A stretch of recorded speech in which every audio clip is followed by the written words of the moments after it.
Des félicitations au cours de cette audience, des vœux de succès aux nouvelles autorités et surtout des échanges sur la marche de l'UEMOA. Le Sénégal est une puissance dans l'Union économique et monétaire, deuxième pays le plus important. Et naturellement, c'était une occasion aussi pour échanger avec le Premier ministre, voir un peu quelle est la vision de ces nouvelles autorités par rapport à notre union, échanger aussi sur leurs priorités, leurs préoccupations, pour permettre de pouvoir les prendre plus convenablement en charge dans nos missions au niveau de l'Union économique et monétaire. La revue des priorités économiques des nouvelles autorités place au centre les questions de croissance, de mobilisation de ressources intérieures et la monnaie. C'est avec beaucoup de plaisir que nous avons retrouvé M. le Président de la Commission de l'UEMOA qui, il y a un peu plus d'une quinzaine d'années, a été notre ministre de tutelle, le Président de la République et moi-même. Et donc c'est avec beaucoup de plaisir que nous nous retrouvons pour échanger, par exemple, sur la question monétaire où beaucoup de travaux ont été déjà réalisés.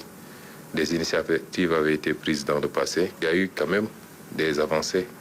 En 2018, je crois, un certain nombre de décisions courageuses étaient déjà prises pour souverainiser un peu plus cette monnaie. Et nous pensons qu'il faut continuer dans cette lancée par rapport à cet aspect monétaire. Nous avons toujours considéré que nous sommes dans un ensemble qui a ses atouts, qui a fait ses preuves également, et que c'est dans cet ensemble-là que nous souhaitons prioritairement poser les débats qui nous permettent ensemble de continuer à avancer vers le résultat que nous souhaitons.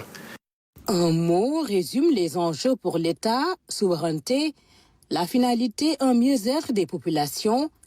De part et d'autre, on salue bien des convergences. Ce qui est ressorti de ce point de vue-là, c'est une très forte volonté, en tout cas, de faire face aux besoins des populations, d'avoir une croissance économique plus forte, comme cela a été affirmé par le Premier ministre, mais une croissance économique qui impacte davantage au niveau des populations. D'arriver aussi à une mobilisation plus importante des ressources internes.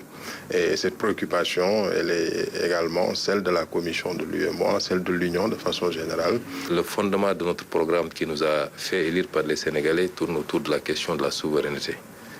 Et la collecte-appropriation de tous nos atouts. C'est pourquoi nous avons posé ces débats-là avec M. le Président et sa délégation. En tout cas, sur le plan statistique, la zone a été relativement résiliente et a pu continuer à produire une croissance correcte. Mais à qui profite cette croissance réside tout le débat. Et nous pensons qu'une réflexion en profondeur doit être poursuivie pour que nos richesses bénéficient réellement à nos populations qui en ont besoin. L'Union économique et monétaire ouest-africaine a fêté avec ses 8 États 30 ans d'intégration, entretien instructif pour le Premier ministre qui voit dans les perspectives de l'UEMOA des reflets de leur programme.